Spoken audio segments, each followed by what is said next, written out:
अस्सलाम वालेकुम। देखती आंखों सुनते कानों को मेरा सलाम। कैसे हैं आप सब? मैं बिल्कुल ठीक हूँ, अल्लाह का शुक्र। उम्मीद है आप भी सब खैरियत से होंगे। चलें जी, चलते हैं घर। छुट्टियां ख़त्म, मौजें ख़त्म। चलें जी, जाके करते हैं रूटीन शुरू। बच्चों का स्कूल भी शुरू होने वाला है और मेरा काम भी। लोग समझ रहे हैं मैंने काम छोड़ दिया। नहीं जी, क्यों छोड़ूंगी काम? इतनी रिस्पेक्ट है मेरे काम में, मैं कभी भी नहीं छोड़ूंगी ये काम। हर कोई please please, thank you thank you. पैसे भी मिलते हैं काम करने के और आगे से इज्जत भी मिलती है, तो मैं तो नहीं छोड़ने वाली। मुझे भी बच्चों के साथ छुट्टियां थी क्या, मैंने खुद ली हुई थी। मैंने उन्हीं दिनों छुट्टियां ली हैं। अपनी छुट्टियां जितनी भी मेरी छुट्टियां बनती हैं, मेरे ख्याल से 18 बनती हैं या 22 छुट्टियां मेरी बनती हैं साल की, तो मैं वो बच्चों के साथ ही लेती हूँ। तो मेरी छुट्टियां थी बच्चों के साथ। तो अब जा रहे हैं हम घर, जाके शुरू करते हैं अपनी नॉर्मल रूटीन। और वैसे भी जो सुकून अपने घर जाके आता है ना, वो कहीं नहीं आता। भले आपका घर 1 कमरे का है, 2 कमरे का, बड़ा बंगला है, जितना मर्जी, लेकिन सुकून आपको अपने घर ही आता है, भले आप कहीं भी चले जाएं।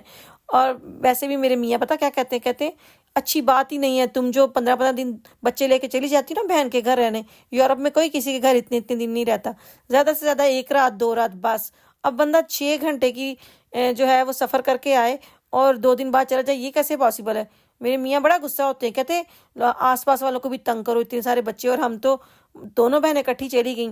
तो ये बड़ा मुश्किल हो जाता है बच्चों के साथ किसी के घर जाके रहना, क्योंकि बिल्डिंग्स वाले जो हैं वो तंग होते हैं। अब मेरा घर जो है ना, वो मैं और वजी ऊपर रहते हैं, कोई मसला नहीं है, तो जितना मर्जी शोर करो। बाजी के आसपास ना बुजुर्ग रहते हैं, तो शोर जब होता है ना, तो फिर थोड़ा ख्याल रखना पड़ता है। और जहाँ ना 6 बच्चे इकट्ठे हो जाए, वहाँ नहीं ख्याल रख सकती माएँ, क्या कर सकती? अगर किसी को कह भी दिया तो वो रोना शुरू हो जाता है, नया पंगा शुरू। अच्छा, मैंने कुछ दिन पहले ना एक वो पढ़ी, एक वाले जरिए समझ लें कि मेहमान ना आते जाते अच्छे लगते हैं। कुछ जो है वो आते अच्छे लगते हैं और कुछ जाते हुए अच्छे लगते हैं। अब अल्लाह जाने हम कौन से मेहमान हैं, आने वाले अच्छे लगने वाले कि जाते हुए अच्छे लगने वाले। तो वो तो बाजी को ही पता होगा। खैर, घर की रूटीन चेंज हो जाती है आपकी, डिस्टर्ब हो जाते हैं बच्चे, क्योंकि वो लोग, फैमिली छोटी सी है। लेकिन बाजी के पास अब साल में 1 चक्कर तो लगता है। बाजी का भी लगता है 1 साल में मेरी तरफ, और हमारा भी लगता है। तो अब अल्लाह जाने कैसा लगता होगा उनको। लेकिन बाबा बहनें और पाकिस्तान तो अब हम जा नहीं सकते, तो यही हमारा मेका है ना। तो यहाँ जी बच्चे बैठ गए थे सुकून से। यहाँ पे ट्रेन बिल्कुल खाली थी, अलग अलग सीटों पे आराम से बैठे हुए अपना अपना खा रहे, अपना अपना फ़ोन टैबलेट देख रहे। और मैं जल्दी उठ गई थी, तो मैं भी 2 घंटे सुकून से सो गई थी। वो तो एक आंटी काली एक आ गई, उसने बेड़ा गर्क कर दिया। वो जैसे ही चढ़ी ना ट्रेन में, उसने फ़ोन मिला लिया, कोई 10 फ़ोन किए उसने जगह जगह। वो ना दरअसल अपनी कोई काम के सिलसिले में जगह जगह फ़ोन कर रही थी, पर उसने इतनी ऊंची आवाज़ में स्पीकर में फ़ोन किया। व तौबा अस्तगफुरुल्लाह, कसम से मैंने उसको इतनी बार कहा कि प्लीज़ आहिस्ता बोलो, पर ना जी। ऐसे काम ना फॉरेनर ही करते हैं, जर्मन लोग कसम से बिल्कुल शोर नहीं करते कोई पास बैठा हो तो। जितनी देर तक वो उतरी नहीं ना, उसने फ़ोन नहीं बंद किया। तो अच्छा जी, यहाँ पे आ गई थी उनकी ट्रेनें, और आज हमें कहीं जाना नहीं पड़ा। खुद लेके नहीं आए बच्चे, बल्कि वो जो सर्व कर रही थी ना, जो ट्रेन होस्टेस थी, वो खुद आके हर बच्चे को ट्रेन और मैगजीन दे के जाए थी। दोनों बच्चों को दी उन्होंने। तो खाली जो ट्रेन थी, तो इसलिए रश रुश कोई नहीं था। तो बस हम पहुँचने ही वाले थे अब फ्रैंकफर्ट। और फ्रैंकफर्ट से हम जब उतरे, इतनी गर्मी, गर्मी तो खैर ट्रेन में यहाँ भी लग रही थी, लेकिन इतनी शदीद, मुझे लगता है 35 टेम्परेचर था। इस बार ना जर्मनी में बहुत गर्मी पड़ी है, कोई 3-4 हफ्ते से मुसलसल गर्मी हो रही है, पता नहीं क्यों। ये देखें, सामान वाली जगह पे उठ के बैठा हुआ, और वो रही वो आंटी काली जिसकी मैं बात कर रही हूँ। हार के मैं यहाँ बच्चों के पास आ गई। वो चुप ही नहीं हो रही थी और मुझसे पूछ रही है बच्चे कौन सा टैबलेट यूज़ कर रहे हैं।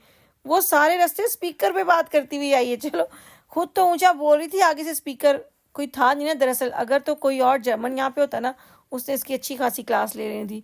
शुक्र है अब इसका स्टाफ आने लगा और ये उतरने लगी थी, वरना कसम से इसने जान खा ली हमारी।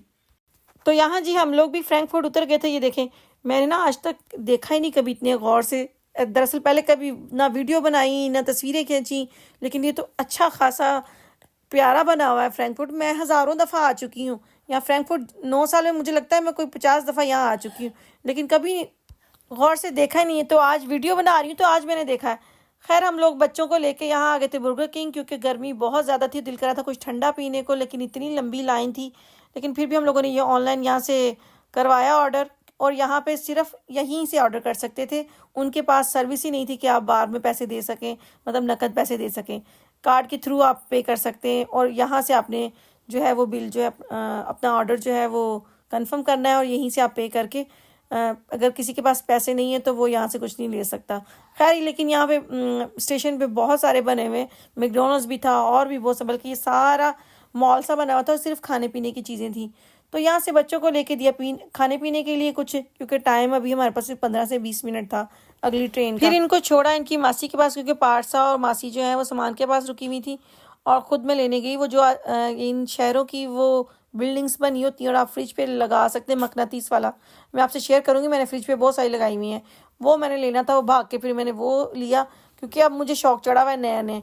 तो पहले मैं कितनी दफ़ा ही मैंने लिया नहीं, तो अब मैंने जो जो शहर में घूम चुकी हूँ ना वो सबके मैंने ले लिए थे। तो यहाँ जी हम चढ़ने लगे थे अपनी दूसरी ट्रेन पर, हाइडेलबर्ग वाली पे। यहाँ अच्छा खासा रश था, लेकिन शुक्र है सीट मिल गई थी इसमें भी। तो वज्जी को उसके मियाँ जी लेने आ गए थे, तो हमने सामान जो है बड़े बैग दोनों उन्हीं के साथ भिजवा दिए थे गाड़ी में। तो हम सब बस पे चले गए थे। हम 3:30 बजे तक घर पहुँच गए थे, क्योंकि रिजवान आज काम पे थे, उनकी छुट्टी कल थी आज नहीं थी, तो इसलिए वो काम पे ही थे। तो चलें जी लेके चलते हैं आपको घर, देखते हैं घर की हालत कैसी है। औरतों को टेंशन होती है ना घर की, तो देखते हैं हमारे घर की हालत कैसी है। मुझे बड़ा सुकून है सच्ची से, पहुंचने तो दें घर में, आपको दिखाती हूँ। ना खाना बनाना पड़ता, ना सफाइयाँ करनी पड़ती, मौजे ही मौजे। ऐसे मियाँ सबको दें कसम से। तो इनके बाबा को वही मिलाए थे, घर की हालत दिखाऊँ मैं आपको। ये देखें, किचन भी साफ सुथरा, कोई गंदा बर्तन नहीं। ये बच्चों ने रखा है अभी, ये भी अभी खाना साथ लेके आए। बच्चों ने खाना है मोमोज और नगेट्स। और बाकी हाल देखिए आप, ये देखिए हाल भी साफ सुथरा।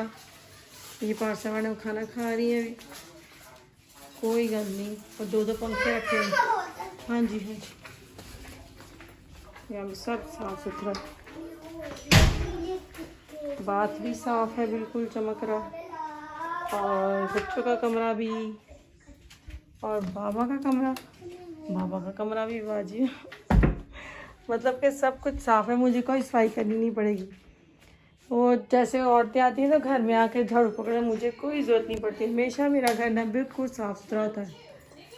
तो चले जी खाना शाना खाते हैं, फ्रेश होते हैं, और बच्चों को भी नींदों कराते हैं, बहुत थके हुए हैं। और खुद बनाती हूँ चाय। चले जी। और ये देखिए मेरे आने से पहले ना, ये देखिए ये सारी फ्रिज भी फुल करके रखी हुई है। सारा सामान कल ले आए थे, और मुझे कोई ग्रॉसरी करने की ज़रूरत नहीं पड़ेगी। ओह अल्लाह मियाँ सबको ऐसे मियाँ दें, आमीन आमीन। बच्चे खा रहे हैं खाना, मैं अब नहाऊंगी फिर फ्रेश होके। फिर बच्चे खाना खा रहे हैं, वो भी खा रहा है हेल्दी। तो क्या टाइम हुआ है, इस टाइम बज गए हैं 7, लेकिन 8 बजे तक मुझे लगता है कि सब कुछ फिनिश हो जाएगा। तो चलें जी, आपसे मुलाकात होगी कल। मुझे दे इजाज़त, अपना बहुत सारा ख्याल रखिएगा, मुझे दुआ में याद रखिएगा। अल्लाह ताला आपकी ज़िंदगी में आसानियाँ पैदा करे, और आपको भी तौफीक दे दूसरों की ज़िंदगी में आसानियाँ पैदा करने की। तो कल तक के लिए अल्लाह हाफिज़।